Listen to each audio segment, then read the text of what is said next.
Hello दोस्तों, आज मैं आपको पढ़ाने जा रहा हूँ कॉलिगेटिव प्रॉपर्टीज़, जो कि एक बहुत ही इम्पोर्टेंट टॉपिक है क्लास 12 के पॉइंट ऑफ व्यू से। बहुत ही इम्पोर्टेंट टॉपिक है कॉलिगेटिव प्रॉपर्टीज़। ओके, सो आपको बहुत अच्छे से इसको पढ़नी है। पहले मैं इसकी डिफाइन बताऊंगा, अच्छे से समझाऊंगा, ठीक है। उसके बाद ये आपको इसके साथ साथ के नोट्स भी बनाते चलने हैं। नोट्स क्या करना है, जो यहाँ पे पढ़ाऊंगा उसको लिखते चलना, साथ में इसके क्वेश्चन कुछ कर लेना अपने आप से। उसके बाद अपनी बुक एनसीईआरटी बुक है ना, उसको रीडिंग करना, उससे जो पॉइंट्स मिलेंगे उसको भी अच्छे से लिखना, ठीक है। तो वहां से आपका कॉन्सेप्ट और अच्छा होगा, और फिर इसको वन बाय वन करके पढ़ते हैं, ठीक है। तो आज हम लोग क्या पढ़ाने जा रहे हैं, हम आपको कॉलिगेटिव प्रॉपर्टीज, ठीक है। तो कॉपी पेन निकाल लो और लिखो, ठीक है, साथ के साथ। तो कॉलिगेटिव प्रॉपर्टीज पहले हम लोग को समझते हैं, कॉलिगेटिव प्रॉपर्टीज होता क्या है, ठीक है। पहले हेडिंग बना लेते हैं, कॉलिगेटिव हेडिंग बना लेते हैं, colligative properties. Okay, colligative properties.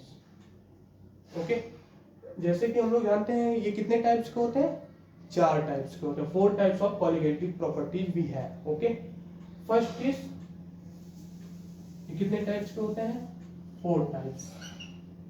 First, relative lowering in vapour pressure. Okay, relative lowering in vapour pressure first अपनी कॉलिगेटिव प्रॉपर्टी है। यहाँ पे हेडिंग बना लो, types of colligative properties. And जो सेकेंड टाइप होती है वो क्या होती है, फर्स्ट होगी relative lowering in vapour pressure. अच्छा, relative lowering in vapour pressure ये अपना आज का टॉपिक होगा, ठीक है। अब relative lowering in vapour pressure में क्या होता है, अगर कहीं पे पूछे, सपोज करो लोअरिंग इन वेपर प्रेशर, जैसे राउंड्स लॉ में पढ़े थे ना, लोअरिंग इन वेपर प्रेशर, तो वो अपनी कॉलिगेटिव प्रॉपर्टीज नहीं है। एक बात याद रखना, ये 1 मार्कर क्वेश्चन में आ सकता है कि लोअरिंग इन वेपर प्रेशर जो है वो कॉलिगेटिव प्रॉपर्टीज है या नहीं है। तो इस बात को याद रखना कि लोअरिंग इन वेपर प्रेशर जो है वो कॉलिगेटिव प्रॉपर्टीज आपकी नहीं है, ठीक है। तो ये सब जानने वाली बात है, नोट भी कर लेना जहां पे होगा। सेकंड क्या होती है अपनी, एलिवेशन इन बॉइलिंग पॉइंट, ठीक है। नॉर्मल लोअरिंग, अभी इसको अच्छे से समझ लोगे जब वन बाय वन करके पढ़ाएंगे। उस पर क्वेश्चन भी, अगर आप बोलोगे कि क्वेश्चन की प्रैक्टिस करा दो तो क्वेश्चन भी करा देंगे, ऐसे नहीं है। तो 1 बाय 1 करके बता देंगे, ठीक है। इसमें एलिवेशन दैट मींस एलिवेट हो रहा, बॉइलिंग पॉइंट इंक्रीज हो रहा है, ठीक है। या जो कॉलिगेटिव प्रॉपर्टी होती है अभी डिफाइन नहीं हुआ है, समझाऊंगा अभी। ये मतलब नंबर ऑफ, ये मतलब सोल्यूट के ऊपर डिपेंड होते हैं, ठीक है। नॉन वोलेटाइल सोल्यूट इसमें होता है, जैसे नॉन वोलेटाइल सोल्यूट क्या होता है, जैसे तुम्हारा हो गया ग्लूकोज हो गया, है ना, ये नॉन वोलेटाइल सोल्यूट है। ग्लूकोज हो गया तुम्हारा, यूरिया हो गया, NH2CO NH2, तो ये सब भी लिखवाऊंगा, 1 बाय 1 करके चलते हैं, ठीक है। अपना हो गया एलिवेशन इन बॉइलिंग पॉइंट। और तीसरा हो गया अपना ऑस्मोटिक प्रेशर, ठीक है। ये सब साथ साथ के नोट करते चलो, सारे जो है साथ साथ के। ऑस्मोटिक प्रेशर में क्या होता है, ऑस्मोटिक प्रेशर में अपना होता है जैसे रिवर्स ऑस्मोसिस का इसमें पढ़े होगे ना, रिवर्स ऑस्मोसिस का एप्लीकेशन। तो इसके भी कई सारे एप्लीकेशन है, जैसे π=CRT होता है इसमें, ठीक है। तो भी बताऊंगा आपको, अभी इसका मैं फॉर्मूला वगैरह नहीं लिख रहा हूँ, जस्ट मैं बता दूंगा कि कितने टाइप्स में जब पढ़ाने जाऊंगा, ठीक है। और ये हो गया relative lowering in vapour pressure, elevation in boiling point, osmotic pressure. और फोर्थ वन इज क्या होता है, डिप्रेशन इन फ्रीजिंग पॉइंट, ठीक है। तो ये 4 है अपने। हाँ, ऑर्डर हो सकता है इधर का, मतलब ये और depression in freezing point third हो और ये फोर्थ हो, ये हो सकता है ऑर्डर में, बट ये 4 आपके होते हैं, ठीक है। तो टाइप्स ऑफ कॉलिगेटिव प्रॉपर्टीज हो गया, ठीक है। Relative lowering in vapour pressure, elevation in boiling point, osmotic pressure, depression in freezing point. ठीक है, तो आज हम लोगों का टॉपिक है relative lowering in vapour pressure. तो पहले इसको आप लोग नोट कर लो जल्दी से, स्क्रीनशॉट लेना चाहो ले लो, उसके बाद फिर आगे चलते हैं। हो गया? ठीक है, अब आते हैं हम लोग relative lowering in vapour pressure. जो relative lowering in vapour pressure होता है, ये जो होता है तुम्हारा सॉल्यूट पे डिपेंडेंट होता है, ये तो हम समझ गए। ये लेकिन नेचर ऑफ सॉल्यूट पे नहीं डिपेंड होता है कि कौन सा तुम ले रहे हो। जैसे अपना जैसे NaCl हो गया, सॉल्ट हो गया, वो इलेक्ट्रोलाइट सॉल्यूट है, तो फिर उसके नेचर दैट मींस मेरा मतलब है कहने का कि ये नेचर ऑफ सॉल्यूट पे नहीं डिपेंड करता है। ठीक है, बेसिकली ये डिपेंड करता है सॉल्यूट पे, number of solute molecules. It can be defined as it is depend on the number of moles of solute, okay, which is present in the solution, but it does not depend on the nature of the solute particles, okay। so इसके लिए याद रखना, ध्यान में रखना, be careful. अब क्या होता है, अब हाँ जो मैं बता रहा था अपना, और ये नॉन वोलेटाइल के केस में है। जैसे अपना नॉन वोलेटाइल के केस में क्या था, नॉन वोलेटाइल, ठीक है, और नॉन वोलेटाइल में यहाँ पे क्या है अपना, जैसे सॉलिड्स, यही तो अपना सॉल्यूट होंगे, और एक होगा वोलेटाइल। जो वोलेटाइल मतलब क्या होता है, जो इवेपोरेट हो जाए इसलिए, उसको हम लोग वोलेटाइल बोलते हैं। ठीक है, इवेपोरेशन इजीली हो जाए, वोलेटाइल होता है। नॉन वोलेटाइल सॉलिड्स में जैसे एग्जांपल लिख लो, एग्जांपल में जैसे तुम्हारा हो गया यूरिया, इसका फॉर्मूला क्या होता है, NH2CO NH2, ठीक है, इसको क्या बोलते हैं, यूरिया। ठीक, दूसरा हो गया तुम्हारा जैसे ग्लूकोज, C6H12O6, ठीक है। तो ये सब आ गए तुम्हारे नॉन वोलेटाइल सॉलिड्स में, ठीक है। और वोलेटाइल सॉलिड्स में क्या, वोलेटाइल में क्या होता है, जैसे तुम्हारा हो गया ये तुम्हारा यहाँ पे पॉलीगेटिव के केस में ये होगा सॉल्यूट, ठीक है, और ये यहाँ पे जो वोलेटाइल हो जाएगा वो होगा अपना सॉल्वेंट, ठीक है। ये जैसे तुम्हारा हो गया H2O, ठीक, और तुम्हारा हो गया टॉलिन हो गया, एथनॉल हो गया C2H5OH, तो ये सारे हो गए, मेथनॉल हो गया CH3OH, ये सारे तुम्हारे वोलेटाइल हो गए, ठीक है, जो सॉल्वेंट होंगे। और सॉल्यूट में ये हो गया, और भी होंगे जैसे तुम्हारा सुक्रोज हो गया, सॉल्ट भी हो गया, NaCl भी हो गया। जो NaCl है वो इलेक्ट्रोलाइट सॉल्ट है, तो फिर वो भी हो गया, कोई प्रॉब्लम नहीं है उसमें, ठीक है। तो इसको नोट कर लो, आप इसको नोट कर लो। उसके बाद फिर हम आते हैं अपने फर्स्ट टॉपिक पे, जनरल है, कोई इसमें बहुत ज्यादा नहीं। फर्स्ट टॉपिक पे आते हैं, क्या था फर्स्ट टॉपिक अपना है relative lowering in vapour pressure. अच्छा हाँ, पहले जो है क्या कहते हैं, इसकी डिफाइन लिख लो पहले, कॉलिगेटिव प्रॉपर्टीज की, कॉलिगेटिव प्रॉपर्टीज की डिफाइन लिख लो। इसकी डिफाइन क्या होगी, शायद यहां से दिख रहा होगा, it is defined as the it is defined as, yeah, it can be written as normal लिखो, it depends on the number of solute, it depends on the number of solute particles,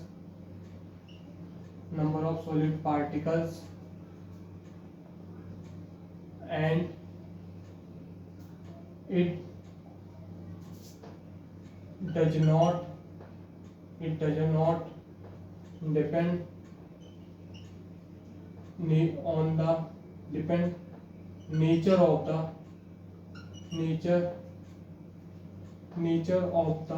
solute particles, ठीक है।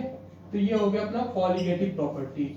ये जो होता है सिर्फ solute के ही amount पे डिपेंड करेगा, ठीक है, या कितने मोल हैं तुम्हारे सॉल्यूट के पार्टिकल्स, कितने मोल प्रेजेंट हैं तुम्हारे सॉल्यूशन में सॉल्यूट के पार्टिकल सॉरी, ठीक है। हो गया। अब इसको जो है क्या कहते हैं, लिख लिए, ठीक है। अब हम आते हैं अपने सेकंड टॉपिक पे। डिफाइन हो गया मेरी। अब अपना जो फर्स्ट कॉलिगेटिव प्रॉपर्टीज था वो क्या था, वो था तुम्हारा पहला फर्स्ट प्रॉपर्टीज था रिलेटिव लोअरिंग इन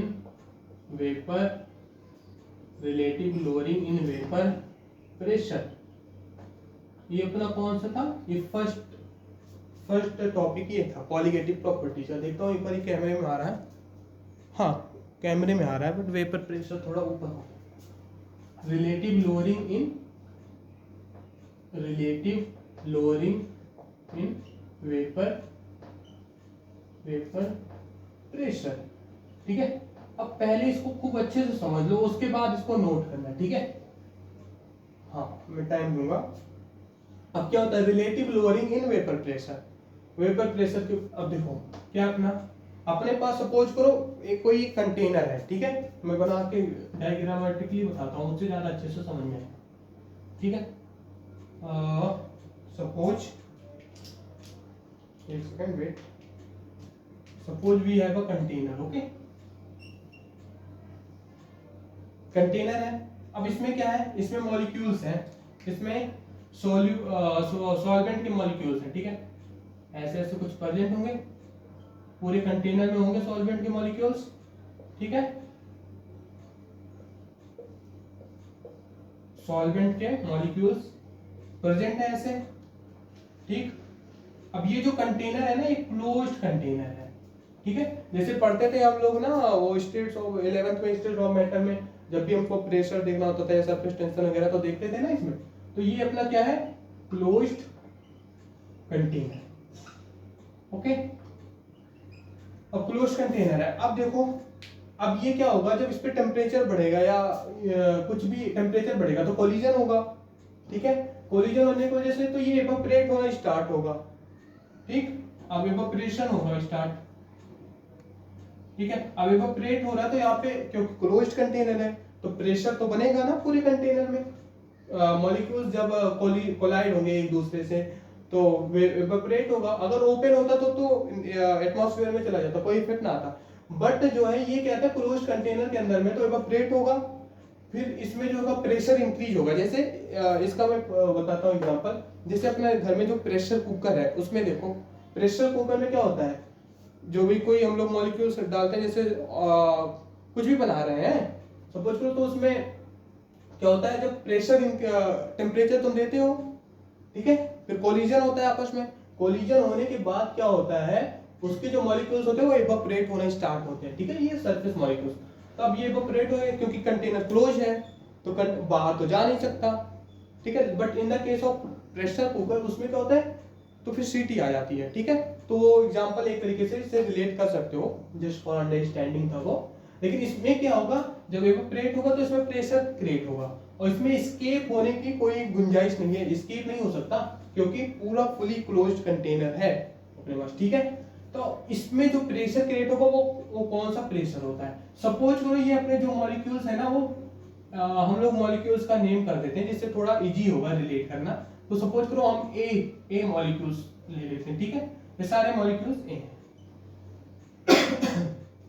तो ये क्या है, ये अपना है अपना सॉल्वेंट था, ठीक, सॉल्वेंट, ठीक है। दैट मींस प्योर सॉल्वेंट, ठीक, प्योर सॉल्वेंट था। और क्या है अपना प्योर सॉल्वेंट है, इसका जो प्रेशर होगा वो क्या होगा, जैसे राउल्ट्स लॉ में पढ़े थे ना, राउल्ट्स लॉ क्या करता है। राउल्ट्स लॉ मैं जस्ट ब्रीफ सा समझा देता हूँ। राउल्ट्स लॉ क्या कहता है, तो जो प्रेशर, जो vapour pressure of partial vapour pressure of the molecules is directly proportional to its mole fraction, ठीक है, ये बोलता है राउल्ट्स लॉ। तो जैसे पार्शियल वेपर प्रेशर अपना क्या है, सपोज करो इनके केस में क्या पी ए है, ठीक। ये क्या होता है, ये directly partial vapour pressure is directly proportional to its mole fraction. ये अपना क्या है, मोल फ्रैक्शन है, ठीक है, इसको बोलते हैं जाय ए, कोई कोई इसको जीटा भी बोलता है, तो हम लोग जाय थोड़ा इजी होता है तो इसलिए जाय ए बोलते हैं, ठीक है। P A is directly proportional to chi A. अब यहाँ पे जो प्रोपोर्शनल कांस्टेंट हटता था राउल्स लॉ में, तो वो क्या आता था, P A is equal to P A not into chi A, ये था अपना राउल्स लॉ, ठीक है। तो थोड़ा उसी से कुछ से रिलेटेड है। तो यहाँ पे जो अपना प्रेशर होगा क्रिएट होगा, ये प्योर सॉल्वेंट है, ठीक है। अब ये टर्म क्या होता था, ये होता था वेपर प्रेशर या पार्शियल वेपर प्रेशर, ये होता था partial vapour pressure for solution, ठीक है। ये क्या होता था, ये होता था तुम्हारा vapour pressure of pure solvent, ये तो होता था। अब यहाँ पे प्योर सॉल्वेंट क्या है, तो यहाँ पे क्या होगा इसका vapour pressure P A not, ठीक है। यही समझाने के लिए होता था। ये क्या, मोल फ्रैक्शन ऑफ ए, ठीक है ना, समझ गए ना Raoult's law. It defined as the partial pressure of is directly proportional to its mole fraction, ठीक है। अब मैं इसको इरेज करता हूं, आगे भी काम आएगा, पढ़ लेना, ठीक है। और फिर राउल्स लॉ हो गया, इसको इंसर्ट, ठीक है। अब ये हो गया पी ए नॉट, ठीक, प्योर सॉल्वेंट है, इसका जो पार्शियल प्रेशर है पी ए नॉट है। अब इसमें क्या होगा, हाँ, और इस ये जो है तुम्हारा वोलेटाइल है, हमने पढ़ा है ना, वोलेटाइल होना चाहिए, सॉल्वेंट तो वोलेटाइल ही होगा, सपोज करो वाटर है, ठीक है। तो अब इसमें क्या करोगे तुम, कुछ सॉल्यूट ऐड करोगे ना, इसमें कुछ क्या करोगे, इसमें अब ये क्लोज कंटेनर, इसको इरेज कर दे रहा हूं, ठीक है, ये तो समझ ही गए होगे, ठीक। प्रेशर इधर लिख देता हूं, इसका जो पी ए नॉट है, ठीक। अब इसमें कुछ ऐड करोगे, क्या ऐड करोगे, सॉल्यूट पार्टिकल्स को ऐड करोगे ना। सपोज करो तुम बी ऐड कर रहे हो, ये क्या है अपना सॉल्यूट है, ठीक है। ये क्या है, solute particle which you are adding is non volatile, okay, non volatile, या it is important condition, non volatile होना ही चाहिए, ठीक। अब नॉन वोलेटाइल है, इसमें ऐड किए, अब जो ये बी ऐड कर रहे हो, बी सॉल्यूट, उसका जो उसकी वजह से नॉन वोलेटाइल है, तो इसके पास नॉन वोलेटाइल है, तो इसके पास कोई वेपर प्रेशर तो होगा नहीं। कैसे नहीं होगा vapour pressure, non volatile solute, suppose करो अपने पास नॉन वोलेटाइल सॉल्यूट हम ले ले रहे हैं, ग्लूकोज ले ले रहे हैं, ठीक है, C6H12O6, ठीक है। अब ग्लूकोज में क्या होगा, कैसे वो इवेपोरेट तो हो नहीं सकता। अगर तुम खुद भी अगर घर पे ट्रायल कर सकते हो, जैसे अगर तुम एक कोई भी कंटेनर ले लो या नॉर्मल सा एक प्लेट ले लो, उसमें ग्लूकोज डाल लो, ठीक है, ग्लूकोज डाल लो, अब वो तो होता है सॉलिड फॉर्म में, है ना। ये कौन से फॉर्म में है, ये है अपने सॉलिड फॉर्म, ठीक है। अब उसको ले ले, अब उसको थोड़ा हीट करोगे तो क्या होगा, बहुत होगा, जल जाएगा, बट वो एवोपरेट नहीं होगा, उसके लिए हाँ सॉल्यूशन होगा एवोपरेट, ये मैं नहीं करा, बट जो अपना सॉल्यूट है वो एवोपरेट नहीं होगा, ठीक है। अंडरस्टैंडिंग बना लो अच्छे से। अब ये यहाँ पे ऐड कर रही है, ठीक। अब ये क्या बन गया अपना, ये अपना बन गया, ये अपना सॉल्यूशन बना भाई, सॉल्यूट प्लस सॉल्वेंट मिक्स किए तो क्या बन गया सॉल्यूशन। अब इसमें क्या हुआ देखो, मैं ऐसे जस्ट बना दे रहा हूं, ठीक है, आप डायग्राम वगैरह बनाते चलो, इंपॉर्टेंट है एग्जाम के, इससे तो एक क्वेश्चन डेफिनेटली आता है, दैट मींस कॉलिगेटिव प्रॉपर्टी से हर साल आता है, इसलिए अच्छे से पढ़ना है।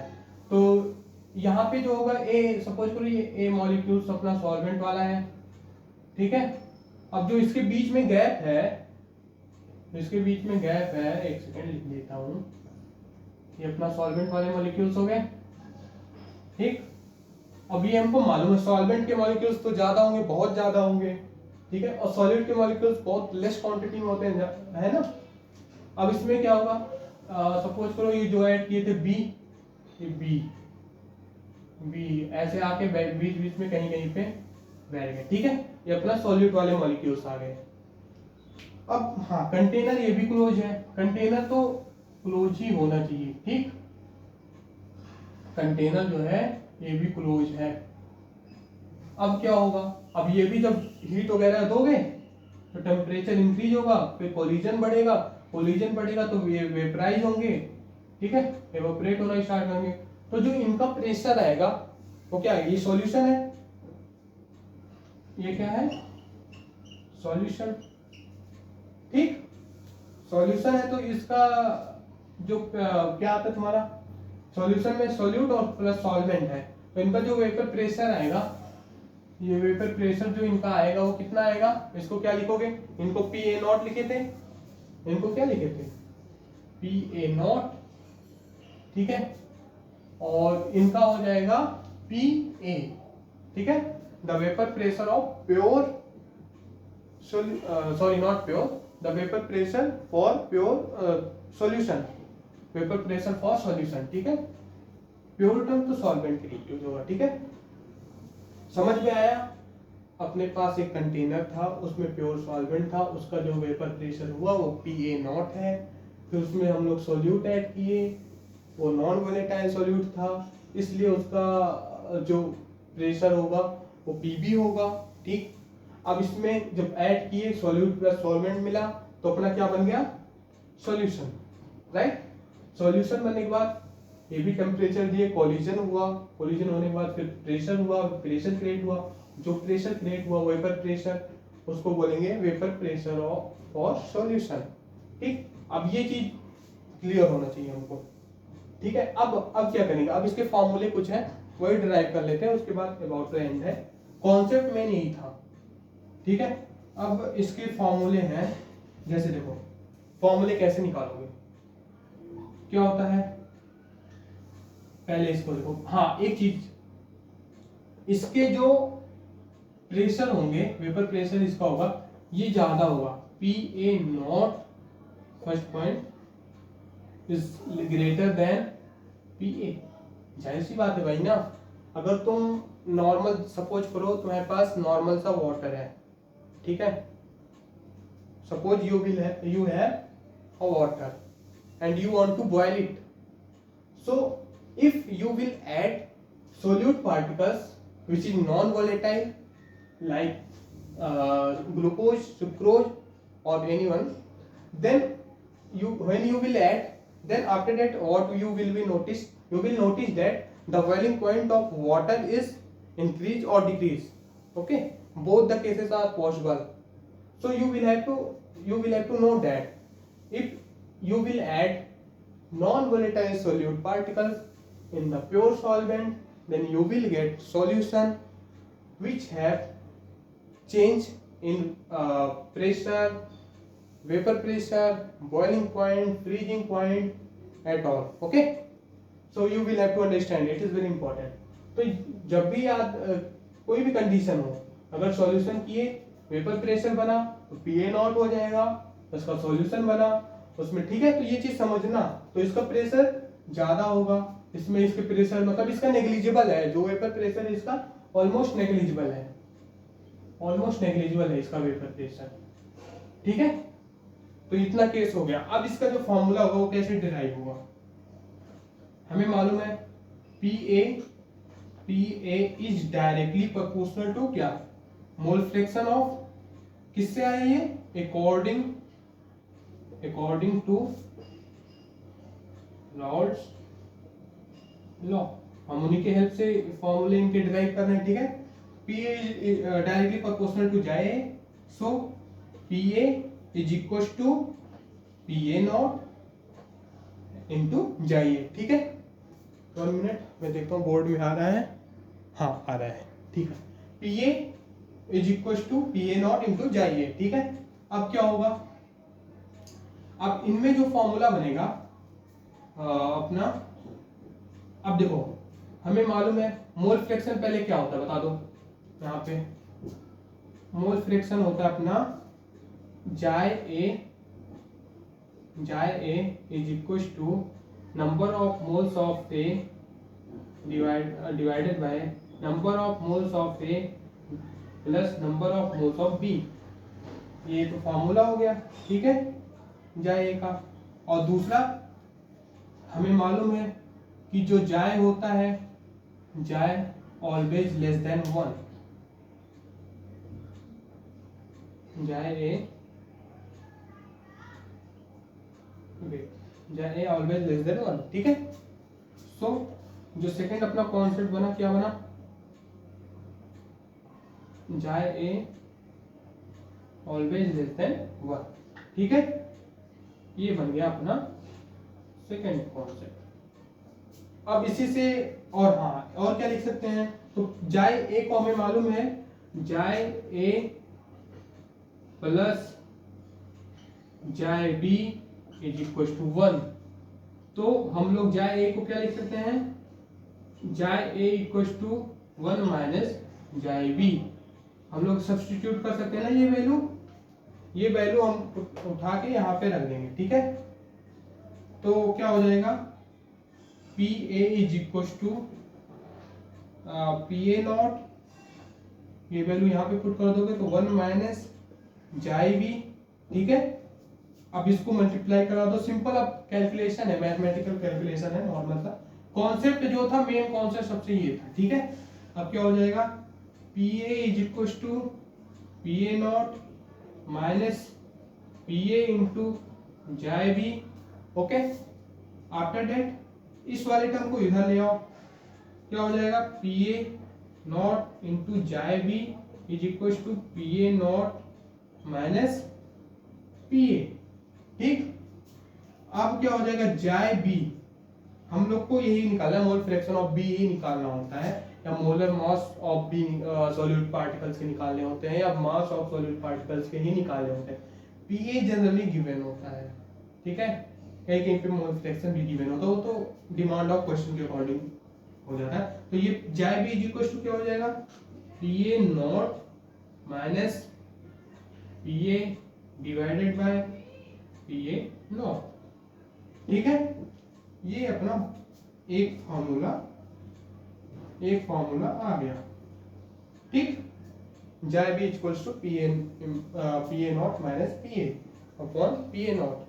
अब देखो एक चीज याद रखना, इसमें जो है ना, जो पी ए नॉट है, ये क्या है, vapour pressure for pure solvent, ठीक है। ये याद रखना, vapour pressure for pure solvent. P A not ये क्या है, मैं यहां पे लिख देता हूं, vapour pressure for pure solvent, ठीक। Vapour pressure for pure solvent. और ये टर्म पूरी क्या है तुम्हारी, ये पूरी टर्म आपकी हो गई क्या, लोअरिंग इन वेपर प्रेशर। मैं इसको लिखवा दूंगा, लोअरिंग इन वेपर प्रेशर, ठीक है। अब यहाँ पे इसको मैं इरेज कर दे रहा हूँ, ठीक है। ये जनरल इंफॉर्मेशन था, इसलिए इसको इरेज कर दे रहा हूँ, जनरल इंफॉर्मेशन था, तो इसका कोई बहुत ज्यादा, ये सब आप जानते भी होंगे। अब क्या होगा, ये क्या है अपना, ये है आपका लोअरिंग इन वेपर प्रेशर, ठीक है। अब relative lowering in vapour pressure क्या हुआ, ये जो पूरा इतना टॉपिक है अपना, ये वाला टॉपिक जो है पूरा, ये क्या है, ये अपना relative lowering in vapour pressure, ठीक है। ये चीज ध्यान देना, relative lowering in vapour pressure, ये क्या है, lowering in vapour pressure. P A not क्या है, vapour pressure for pure solvent, और पी ए क्या है, P A vapour pressure of solution. P A क्या है, vapour pressure of solution, okay. तो ये चीज टर्मिनोलॉजी है, ये चीज हमको मालूम होनी चाहिए, निकालता है बोलने के लिए, ठीक। अब एक केस हो गया, एक फार्मूला अब हो गया, मेन फार्मूला यही था, सबसे मेन फार्मूला ये, ठीक। अब एक केस और आता है, सपोज करो और भी क्वेश्चन पूछ लिए, तो फिर थोड़ा दूसरे टर्म में वो पूछना चाहे तो क्या होता है। अब जैसे अपने पास है ये वाला है ना पीए। अब देखो पीए इसको पीए है तो ये for vapour pressure for solution है, तो हम इसको क्या लिख सकते हैं, पीएस भी लिख सकते हैं, है ना। पीएस टर्म भी आ सकता है, पीएस, और बाकी सब कुछ सेम रहेगा। PS equals to PA not into chi A. ठीक भाई, सॉल्यूशन के लिए तो लिख रहे थे, बस उसी से रिलेट कर दी। बाकी क्या होगा, सारा यहाँ जो यहाँ वाले इतनी टर्म है ना, इसी को यहाँ पे पुट कर दोगे एकदम सेम, यहाँ पे पीएस वाला टर्म आ जाए, बाकी सारे फार्मूले सेम आएंगे। तो फिर फार्मूला जो निकल के यहाँ से डिराइव होके आता है वो आता है जाए B is equal to PA naught, p a के यहाँ पे से पीएस आ जाता है बस, p a naught minus p s divided by p a naught. एक फॉर्मूला ये आ गया। ठीक है, कहीं कहीं पे इसके बेसिस पे भी क्वेश्चन पूछ लेते हैं, तो सेम है, हमको उसमें कंफ्यूज नहीं होना। ठीक है, हाँ दूसरा जो है वो इम्पोर्टेंट है। मैं थोड़ा कैलकुलेशन आपको इजी करने के लिए, जैसे कंपटीशन में होता है उसमें टाइम कम रहता है, तो उसके लिए हमको थोड़े बहुत फार्मूले रिमेंबर होने चाहिए। ठीक है, तो फार्मूले से आपके बहुत अच्छा आ जाएगा। अब देखो एक फार्मूला हम लोग को, एक कॉन्सेप्ट होता है मालूम है, mole fraction of B is equal to number of moles of A plus number of moles of B divided by एक second. Mole fraction of B is equal to number of moles of B divided by number of moles of A plus number of moles of B. ठीक है, ये चीज होता है। अब हमें मालूम है ये ऑलमोस्ट नेग्लिजिबल है, यहाँ पे इसके केस में नेग्लिजिबल है ना। तो नेग्लिजिबल कैसे है, ये सपोज करो 1000 लीटर है, 1000 लीटर अपने पास सॉल्वेंट है, वाटर है 1000 लीटर, सोल्यूट तुम क्या कर रहे हो 5 ग्राम, चलो 1000 लीटर में 1 kg सॉल्वेंट तुम ऐड कर रहे हो। ठीक है, सोचो 1000 लीटर में 1 kg सॉल्वेंट आ रहे हो, इफेक्ट पड़ेगा कुछ। 1000 लीटर में से तुम 1 लीटर पानी निकाल दो तो उसकी डेंसिटी तुम देख के डेंसिटी नहीं बता सकते कि कितनी है। ठीक है ना, तो वैसे ही कोई इफेक्ट ज्यादा नहीं आता है। ठीक, अब 100 में 0.001 अगर परसेंट कम भी है तो कोई उससे इफेक्ट नहीं आता है, तो वही तो हम इसको ऑलमोस्ट नेगलेक्ट कर दे रहे हैं। ठीक है, नेगलेक्ट कर दे रहे हैं ये वाली मॉलिक्यूल्स। अब क्या होगा, अब मोल्स जाए भी हो गया, तो ये जाए भी इज इक्वल टू क्या हो जाएगा, NB डिवाइडेड बाय Na। ठीक है, हम इसका फॉर्मूला जानते हैं, क्या होता है, NB का होता है N number of moles of, कैसे निकालते हो, नंबर ऑफ मोल्स कैसे निकालते हो, तो W by molar mass that is weight divided by molar mass, ऐसे ही निकालते हो, N equal to W by M। ठीक है, अब यहाँ पे हम A और B वाला टर्म है वो ऐड कर देते हैं, फॉर्मूला पुट कर दो, WB divided by molar mass of B। यहाँ पे क्या हो जाएगा, weight of A divided by molar mass of A। तो अब इसको सिंप्लीफाई कर दो, तो क्या हो जाएगा, जाए B इज इक्वल टू, ये ऊपर चला जाएगा, तो WB multiplied by molar mass of A, weight of A multiplied by molar mass of B। ये हो गया एक अपना फॉर्मूला। सबसे इंपॉर्टेंट फॉर्मूला ये और ये दो बहुत इंपॉर्टेंट फॉर्मूला है। तो अपने पास मोल फ्रैक्शन निकालने के कितने फॉर्मूले हो गए, 3 फॉर्मूले हो गए। ठीक है, 3 फॉर्मूले हो गए, तो इसको नोट कर लो, अच्छे से पढ़ो, इस पे क्वेश्चन सॉल्व करो। एनसीईआरटी में दिया है, इसके गिवन एग्जांपल जो है वो इन टेक्स्ट क्वेश्चन सॉल्व करो। एनसीईआरटी के सारे क्वेश्चन तुम्हें सॉल्व करने हैं। कोई भी अगर प्रॉब्लम होती तो आप कमेंट करो, I will try to give the answer whenever I will get time, then I will try to solve your problem। तो इसको अच्छे से करना है। ठीक है, कॉलिगेटिव प्रॉपर्टीज हो गया। अब 3 फॉर्मूले हो गए, एक ये और ये। ठीक, तो तीनों इंपॉर्टेंट है, इनको आप रिलेट करके लिख सकते हो। ठीक है, और अब इसको इक्वल करके लिख सकते हो। ठीक है, thank you so much for watching.